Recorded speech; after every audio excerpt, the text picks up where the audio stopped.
Hey, good morning, everybody. Why are you yelling? You got a microphone on.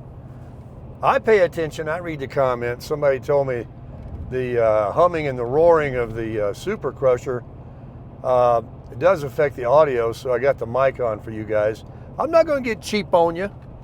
Now, I'm getting a little cheap on you with the optics because we got an hour before sunrise, but I ain't waiting another hour to make a video.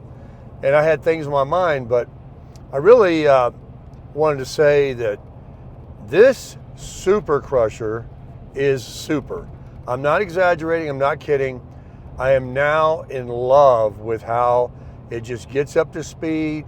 I love 60, 62 miles an hour, and I just love how it's not swaying or anything.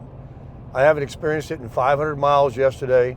I don't experience it, I'm not experiencing it now. It is absolutely beautiful, pulling a complete setup, baby, right behind me. Everything a man needs is all behind me on my trailer hitch.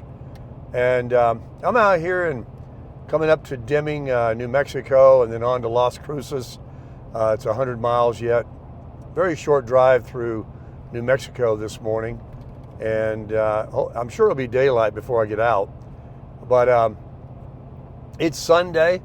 I'm going to make a Crushing It for Christ video in a little bit when I can see and stop and at a rest area or Walmart in Deming or something like that. But I do want to ask the community for prayers again today, each and every day for safe travels. I'm praying that no tickets, no accidents, no car trouble. And until my head hits the pillow tonight, that the good Lord will watch over me with his angels. And I know you guys are praying for me too, so I reach out to you and ask you. And also don't forget about Mr. Jeremy. He definitely needs some prayers. He's still in ICU. The latest I heard last night was he is going to be moved to a lower level of intensive care. So he's making slight improvements, but this young man definitely has a ways to go, and we need to pray for his healing. So pray for yourselves, pray for all of those out there, our country, and anybody else you can think of. Got a little few bumps here, so I sound like I'm yodeling. This is the best. Oh, phone is going sideways because of these bumps. That I can't help. Let me move over to the left lane. I don't see anybody coming. They can go around until I get through this video. But I'm glad I don't have to yell also. And I'm hoping the audio is something you guys can appreciate. So I got the LEDs on and the fogs going on. This guy right here's got high beam. Let me flash him. Let's see if he takes them down. Nah, he ain't taking them down. It's a semi.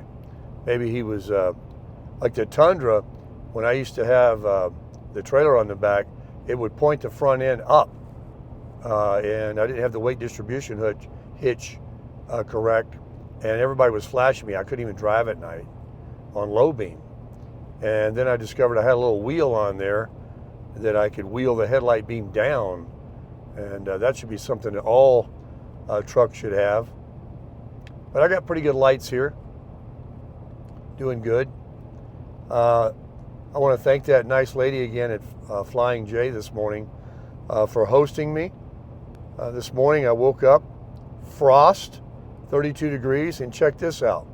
I put that furnace heater on last night, and I put it to, I don't know, like 67, 66.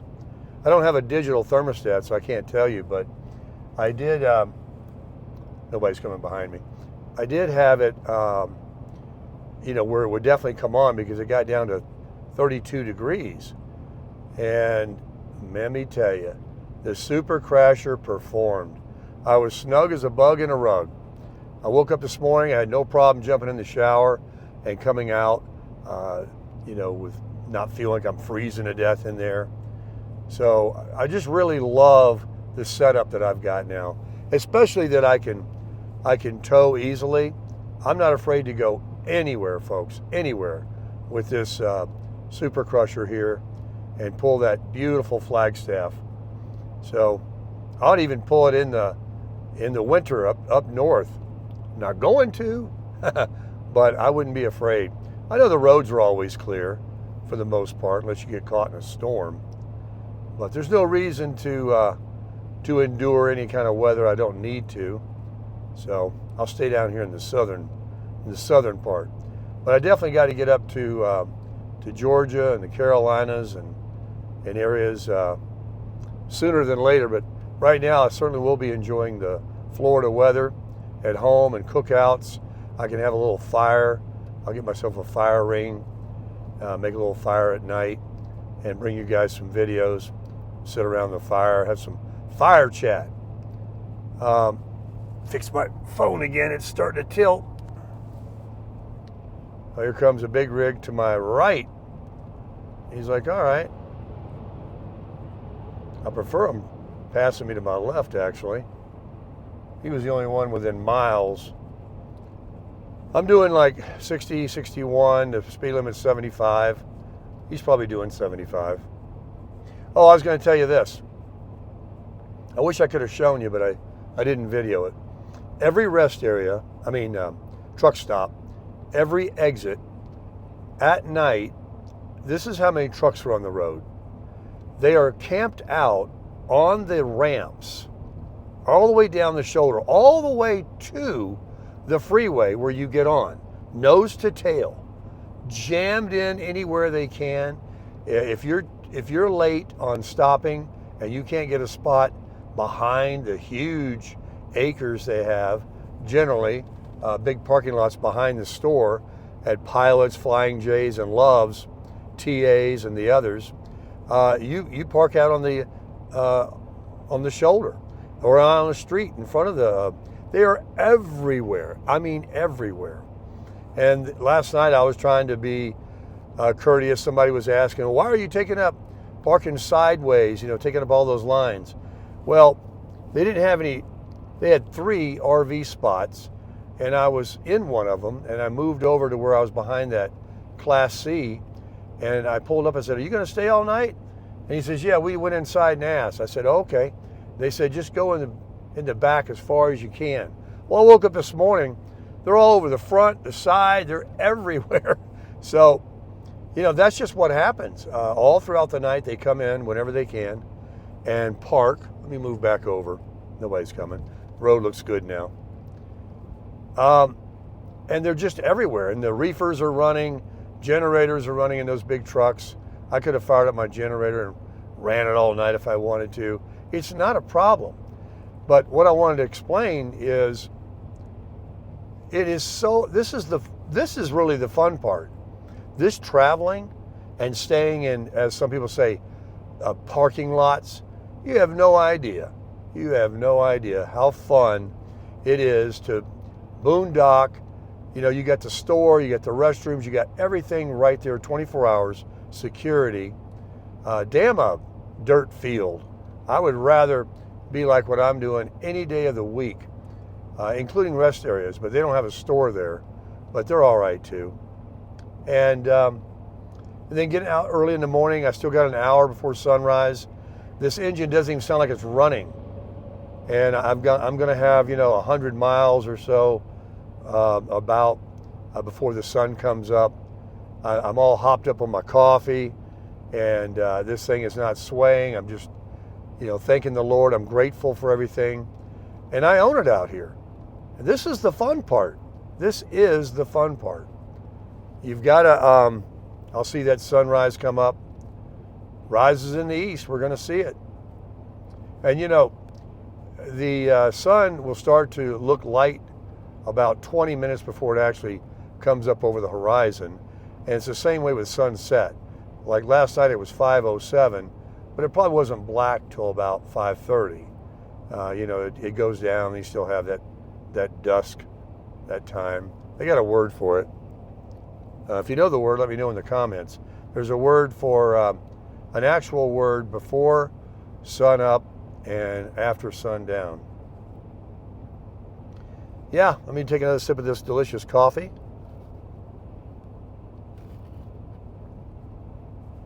Oh yeah, I know you get the microphone right there. Sorry about that. Oh man, I'm just exuberant. You know, let me tell you, I broke away to make this video from 70s classic. It's in my playlist if you want to check it out. The first two songs, CCR, and I forgot what the next one was, but I'm not good on titles, but I've heard them all a million times. It's in my playlist. If you look under all my playlists, I have a music category. I've got a couple of them. One says Tim's Music, but the other one is already there. It just says 70s music, classic rock, 70s classic rock probably. We move over. We got us a guy here. There's a big rig coming up behind me. He's going to let me sit over here for a second. Yield to this guy. I got to get me some of those in case I ever break down. Push it back over to the right now. Oh, this thing is just like not even running. Oh man, what a machine.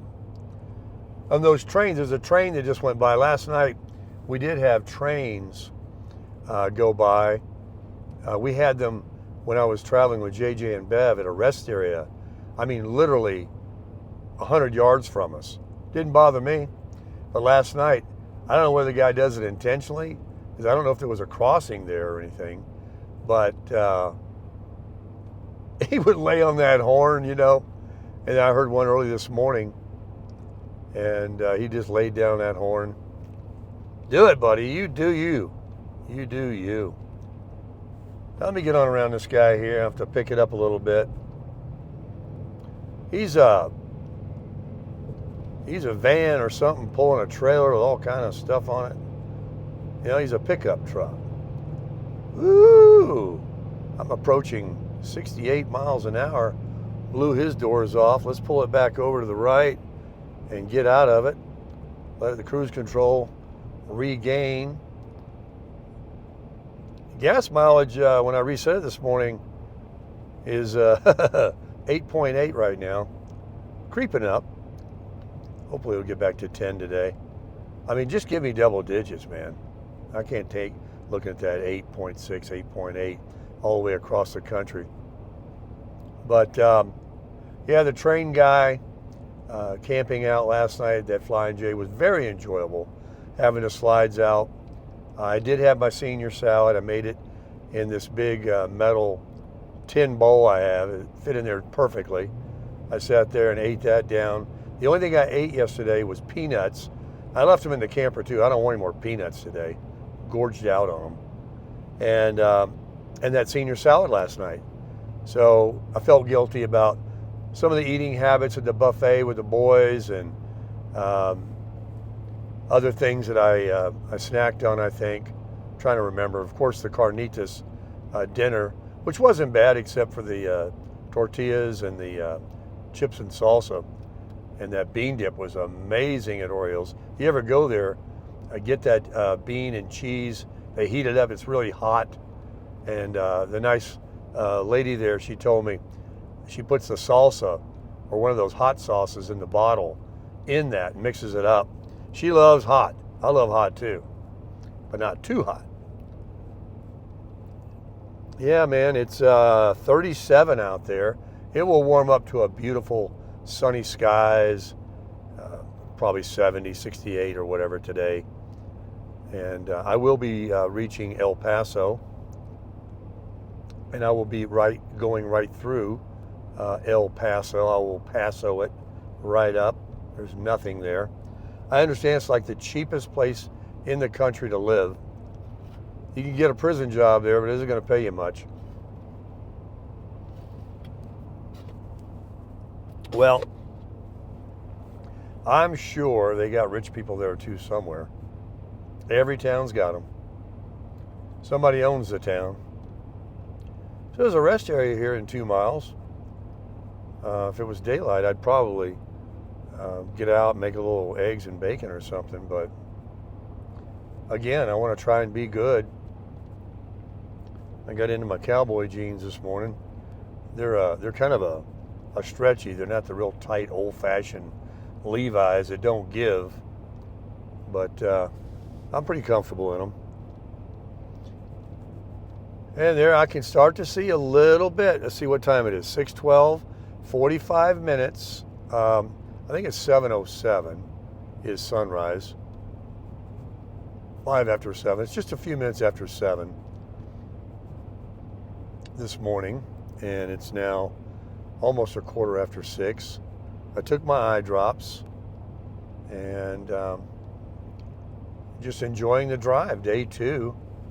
Gosh, I hope it doesn't end too quick. I'm going too fast. No, I'm not. I'm just doing 60. You know, nobody's speeding. It's just that I'm behind the wheel like a trucker. I'm putting in the time. I'm putting in the work.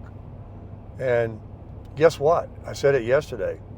I've always said, even when I had my Harley, every 2 days it goes by that I put in 500-600 miles, minimum 500, I'm 1,000 miles from where I was 2 days ago. I mean, you only got about 2,500 and you're across the country. So you run out of country. Yeah, let's go, buddy. Let's go. Let's go back down to the Keys. Find somewhere I can camp for less than $500 a night. I won't be doing that again. And there was nothing special about that because at Boyd's, I had that wind like I had in at the Tropicana. I enjoyed my trip out there, but I'll tell you right now, see that rest area? They're loaded with RVs in there. I mean, semis, loaded. The wind was relentless, sustained all week, and there's a camper, parallel parked. I could have camped right there. I didn't like it. I did not like it at all. I didn't want to get out and walk. It interfered with the microphone and my speaker. And excuse me. And the golf, JV and I were talking about last night. I mean, just imagine the ball flight we could have had and some of the birdie opportunities and how much more enjoyable. I'm not being ungrateful. I'm grateful that they came. We had a blast. We laughed. We cut up every hole. We ignored it. We really did. But in hindsight, you know, we all complained about it. We all complained. Even the guy that was the starter, he came out to the driving range on our last round and warned us. He said, "Hey guys, you might want to think about hitting the tee box as soon as you want. You can do whatever you want." We were hitting balls. He says, "But 11 o'clock, the winds are really supposed to pick up."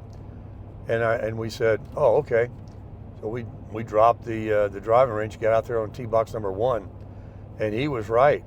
Even before 11, it was just, God.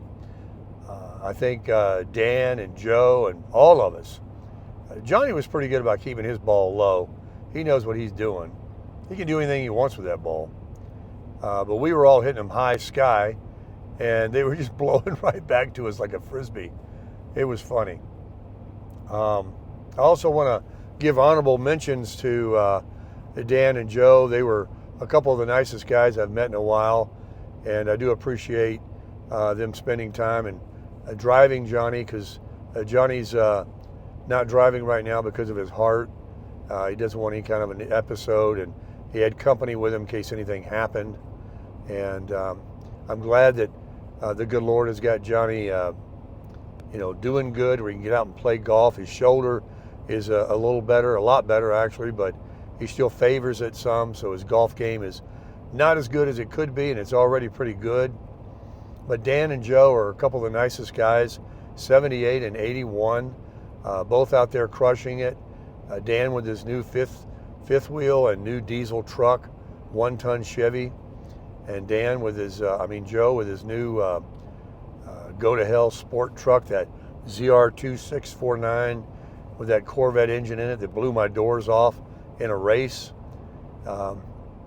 He likes to hike, he rides a bike, and he's out there wanting to walk his golf courses. He hits a ball really well.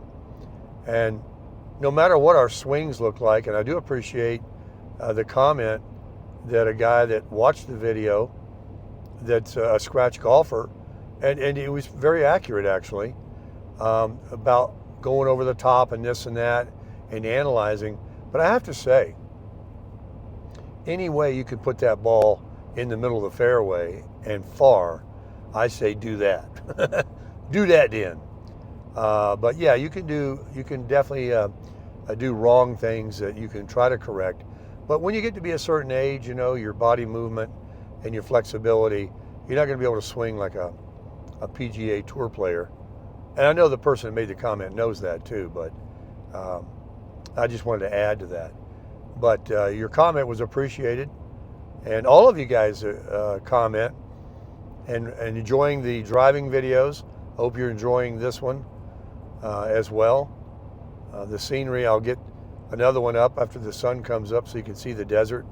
New Mexico is a beautiful state. It's very distinct in its look too, like Arizona was yesterday. You got the red rock and the hills, the way they look, the mountains. Now we are going the lower way up on the 40. You see more mountains. We're going to be out of here maybe before anything, and in Texas. Oh my gosh. Well, I'll go ahead and end this one for you folks. I think I talked about everything. I'm all hopped up. And what else would I want to say? I just want to say that I'll just keep going, right? No, I think I'll end it right here and just start crushing it.